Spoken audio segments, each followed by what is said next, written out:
Hello मित्रांनो, स्वागत आहे तुमचं मराठी वेल्थ हब या आपल्या चॅनेलवर, जिथे आम्ही तुमच्यासाठी नेहमीच नवनवीन आणि प्रेरणादायी माहिती घेऊन येतो. तर चॅनलला नक्की सबस्क्राईब करा आणि ऐका आजचा हा खास ऑडिओ. मित्रांनो, तुम्ही कधी विचार केलाय का की असाही एखादा माणूस असू शकतो ज्याने आपल्या संपूर्ण आयुष्यात एकही अक्षर लिहिलं नाही, पण आज जगातील सर्वात मोठ्या युनिव्हर्सिटीमध्ये त्याच्या नावाच्या पुस्तकांचा अभ्यास केला जातो. एक असा माणूस जो दिसायला अगदी साधा होता, ना तो राजा होता ना कोणता सेनापती, तरीही आज 2500 वर्षानंतरही जगातल्या महान विचारवंतांमध्ये त्याचं नाव सर्वात वर घेतलं जातं. होय, आपण बोलत आहोत सॉक्रेटिस बद्दल. एक असं नाव जे तत्वज्ञान आणि ज्ञानाची ओळख बनलं आहे. मित्रांनो, हा व्हिडिओ थोडा मोठा होऊ शकतो, कारण सॉक्रेटिसचं आयुष्य आणि त्याचे विचार काही मिनिटात सांगणं म्हणजे समुद्र एका ग्लासात भरण्यासारखं आहे. त्यामुळे माझी तुम्हाला विनंती आहे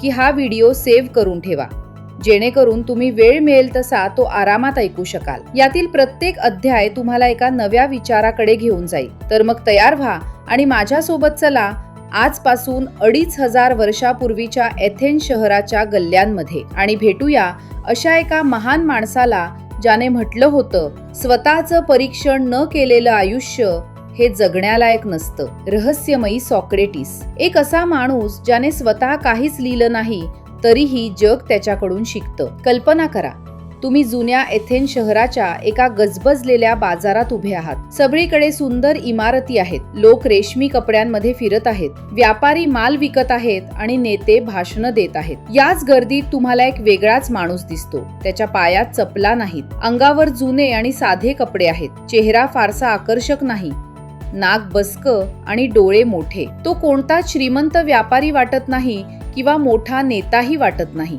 तो फक्त लोकांजवळ जातो आणि त्यांना अगदी साधे पण विचित्र प्रश्न विचारू लागतो. तो एका चर्मकाराला विचारतो, न्याय म्हणजे काय? तो एका सेनापतीला विचारतो, हिम्मत म्हणजे काय? तो एका नेत्याला विचारतो, एक चांगला नागरिक असण्याचा अर्थ काय? सुरुवातीला लोक त्याला उत्तर देण्याचा प्रयत्न करतात, पण त्याच्या प्रश्नांसमोर त्यांची सगळी उत्तरं पोकळ ठरतात. तो माणूस लोकांना ही जाणीव करून देतो की ज्याला ते ज्ञान समजत होते तो फक्त त्यांचा एक समज होता, सत्य नाही. हेच होते सॉक्रेटिस, एक असा माणूस ज्याचं कामच लोकांच्या ज्ञानाच्या अहंकारावर वार करणं होतं. सर्वात आश्चर्याची गोष्ट म्हणजे सॉक्रेटिसने स्वतः कधीच काही लिहिलं नाही, एकही पुस्तक नाही, एकही पत्र नाही. मग त्यांच्याबद्दल आपल्याला इतकं कसं माहित आहे? याचं उत्तर त्यांच्या शिष्यांमध्ये लपलेलं आहे, विशेषतः प्लेटो आणि झेनोफोन. प्लेटो हे स्वतः एक महान तत्वज्ञ बनले. ते सॉक्रेटिसने इतके प्रभावित होते की त्यांनी स्वतःच्या पुस्तकांमध्ये सॉक्रेटिसलाच मुख्य पात्र बनवलं. प्लेटोने लिहिलेल्या संवादांमधूनच आपण सॉक्रेटिसच्या जगात डोकावू शकतो. सॉक्रेटिस हे एथेन्ससाठी एका गॅडफ्लाय सारखे होते, जी एका आळशी घोड्याला वारंवार डंख मारून झोपू देत नाही. सॉक्रेटिस एथेन्सच्या समाजाला आपल्या प्रश्नांनी असाच डंख मारायचे, त्यांना त्यांच्या अज्ञानाच्या झोपेतून उठवण्याचा प्रयत्न करायचे. सॉक्रेटिस नेहमी म्हणायचे, मी जगातला सर्वात बुद्धिमान माणूस यासाठी आहे कारण मला हे माहित आहे की मला काहीच माहित नाही. विचार करा, भर सभेत मला काहीच माहित नाही हे मान्य करण्यासाठी किती आत्मविश्वास लागत असेल. आजच्या काळात जिथे प्रत्येक जण स्वतःला हुशार दाखवण्याच्या शर्यतीत आहे, तिथे सॉक्रेटिसचा हा विचार आपल्याला खूप काही शिकवून जातो. पण सॉक्रेटिसची ही प्रश्न विचारण्याची सवय मोठ्या नेत्यांना आणि ज्ञानी लोकांना खूपू लागली. कारण जेव्हा कोणी तुमच्या वर्षानुवर्षे जपलेल्या विश्वासांवर प्रश्न उपस्थित करतं, तेव्हा राग येणं साहजिक आहे. युद्धातील हार आणि अस्थिरतेमुळे लोक असुरक्षित झाले. अशा भीतीच्या वातावरणात लोक नवीन विचारांना घाबरू लागतात. कोणी आपल्या जुन्या परंपरांवर प्रश्न विचारलेला त्यांना सहन होत नाही, आणि सॉक्रेटिस नेमकं हेच करत होते. त्या काळात अथेन्समध्ये सोफिस्ट नावाचे शिक्षक खूप प्रसिद्ध होते. हे असे शिक्षक होते जे पैसे घेऊन भाषण देण्याची कला शिकवायचे. ते त्यांच्या विद्यार्थ्यांना कोणतीही चर्चा कशी जिंकायची हे शिकवायचे, मग ते बरोबर असो वा चूक. त्यांच्यासाठी ज्ञान ही विकण्याची वस्तू होती. दुसरीकडे सॉक्रेटिस होते, जे म्हणायचे की मला काहीच माहित नाही आणि ते लोकांसाठी एकही पैसा घेत नसत. सॉक्रेटिससाठी ज्ञान ही आत्म्याची शोध मोहीम होती. सॉक्रेटिस अनेकदा या सोफिस्ट शिक्षकांना सर्वांसमोर आव्हान द्यायचे. आपल्या प्रश्नांच्या जाळ्यात अडकवून ते सोफिस्ट किती पोकळ आहेत हे सिद्ध करायचे. यामुळे सोफिस्ट लोकांची दुकानदारी धोक्यात आली आणि ते सॉक्रेटिसचा तिरस्कार करू लागले. हाच तो काळ होता जेव्हा अथेन्सच्या व्यवस्थेला सॉक्रेटिस एक धोका वाटू लागले. अथेन्सचे लोक विसरले होते की प्रश्न विचारणे हाच लोकशाहीचा आत्मा आहे. पण सॉक्रेटिस हे प्रश्न विचारायचे कसे?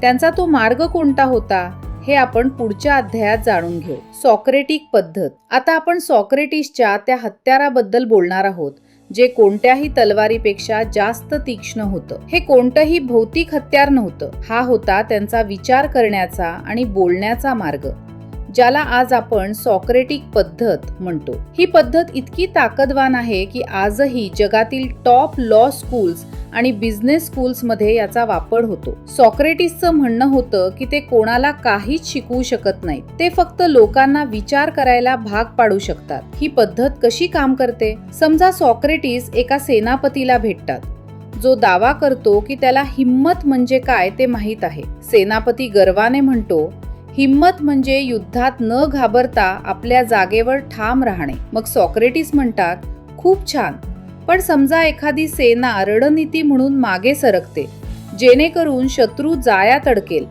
तर काय ती सेना भित्री आहे? सेनापती विचार करतो आणि म्हणतो, नाही, ते तर खूप हिमतीचे आणि शहाणपणाचे पाऊल आहे. मग सॉक्रेटिस विचारतात, म्हणजेच हिम्मत फक्त जागेवर ठाम राहण्यात नाहीये, कधी कधी मागे सरकणे म्हणजे सुद्धा हिम्मत असू शकते. मग नक्की हिम्मत म्हणजे काय? आता सेनापती गोंधळात पडतो. या प्रश्नोत्तरांच्या मालिकेलाच एलेंचूस म्हणतात. सॉक्रेटिसचा हेतू कोणाचा अपमान करण्याचा नव्हता, तर त्यांना त्यांच्या अज्ञानाची जाणीव करून देण्याचा होता. कारण सॉक्रेटिस मानायचे की मला माहीत नाही हे मान्य करणे हीच ज्ञानाची पहिली पायरी आहे. तुम्हीही ही पद्धत तुमच्या आयुष्यात वापरू शकता. पुढच्या वेळी जेव्हा तुमच्या मनात एखादा ठाम विचार येईल, जसे की पैसाच सर्वस्व आहे, तेव्हा थांबून स्वतःलाच प्रश्न विचारा, खरंच पैसा सर्वस्व आहे का? मग शांती, आरोग्य आणि प्रेमाची काहीच किंमत नाही का? असे प्रश्न तुम्हाला स्वतःला अधिक चांगल्या प्रकारे समजून घेण्यास मदत करतील. न पारखलेलं आयुष्य.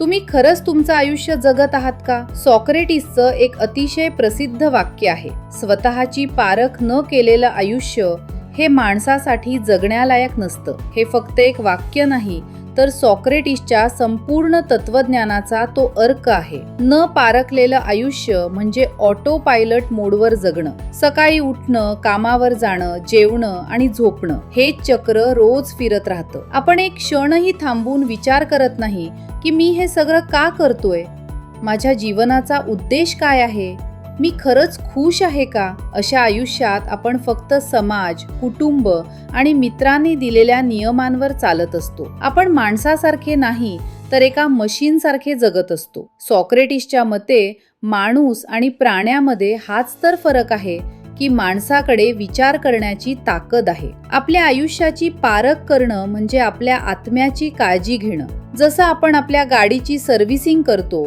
शरीराची तपासणी करतो, तशीच मनाची आणि विचारांचीही तपासणी. उदाहरणार्थ, सिगारेट ओढणाऱ्याला माहिती असते की ते आरोग्यासाठी हानिकारक आहे, पण त्याला त्याचं सखोल ज्ञान नसतं. जर त्याला खरोखर मनापासून ज्ञान असतं की यामुळे त्याचं शरीर आणि कुटुंब कसं उद्ध्वस्त होणार आहे, तर त्याने कधीच सिगारेट ओढली नसती. सॉक्रेटिस मानतात की प्रत्येक माणूस नेहमी स्वतःचा चांगलाच विचार करतो. जेव्हा एखादा माणूस चोरी करतो तेव्हा तो त्या क्षणी मिळणाऱ्या पैशालाच आपला आनंद मानतो. त्याला हे दिसत नाही की या छोट्याशा आनंदासाठी तो आपली इमानदारी, इज्जत आणि मनःशांती गमावत आहे. तो अज्ञानी आहे. याचा अर्थ असा की आपण गुन्हेगारांचा तिरस्कार करण्याऐवजी त्यांना शिक्षित केलं पाहिजे, त्यांना ज्ञानाच्या प्रकाशात आणलं पाहिजे. एथेन्सची गॅडफ्लाय कल्पना करा. एका मोठ्या आणि आळशी घोड्याची, ज्याला फक्त झोपून राहायचं आहे, आणि तिथे एक छोटीशी माशी येते आणि त्याला वारंवार डंख मारते, त्याला जागे राहायला भाग पाडते. सॉक्रेटिसने आपल्या खटल्या दरम्यान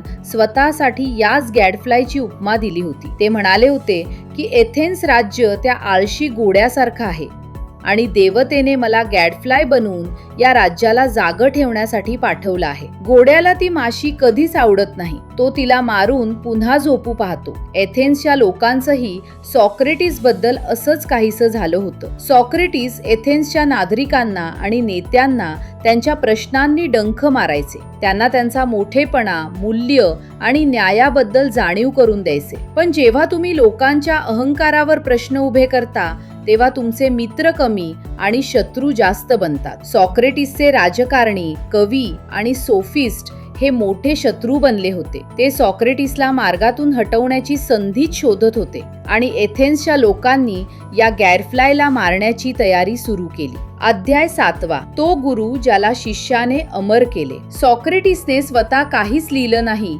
तरीही त्यांचे विचार आपल्यापर्यंत कसे पोहोचले याचे श्रेय जाते त्यांच्या 2 शिष्यांना, झेनोफोन आणि प्लेटो. या दोघांनी आपल्या गुरुला इतक्या वेगवेगळ्या पद्धतीने मांडले आहे की कधी कधी ते 2 वेगळे सॉक्रेटिस वाटतात. झेनोफोन हे इतिहासकार आणि सैनिक होते. त्यांच्या लेखनातला सॉक्रेटिस हा एक साधा, व्यावहारिक आणि चांगला नैतिक शिक्षक वाटतो, जो तरुणांना शिस्तबद्ध आयुष्य जगण्याचा सल्ला देतो. पण प्लेटो हे स्वतः एक महान तत्वज्ञ होते. त्यांनी आपल्या पुस्तकांमध्ये सॉक्रेटिसला मुख्य पात्र बनवले. प्लेटोचा सॉक्रेटिस हा एक महान तत्वज्ञ आहे, जो आत्म्याची अमरता, न्याय आणि तत्वज्ञानाच्या खोल गोष्टींवर चर्चा करतो. प्लेटोने सॉक्रेटिसचे विचार जगासमोर मांडून त्यांना अमर केले. पण हे सगळं करण्याची प्रेरणा प्लेटोला कुठून मिळाली? ती प्रेरणा मिळाली त्या अन्यायातून, जो एथेन्सच्या लोकशाहीने त्यांच्या गुरुसोबत केला होता. अध्याय 8. इतिहासातील तो खटला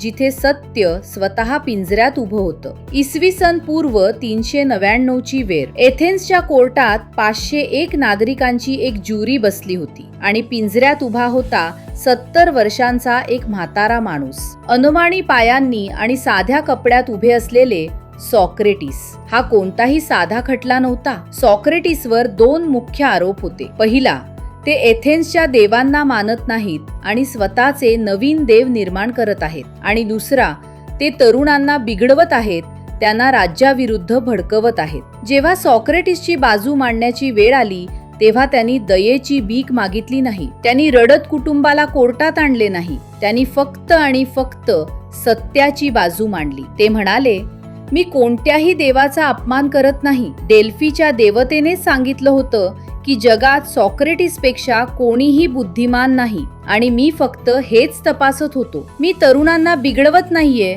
तर त्यांना आत्मपरीक्षण करायला शिकवत आहे.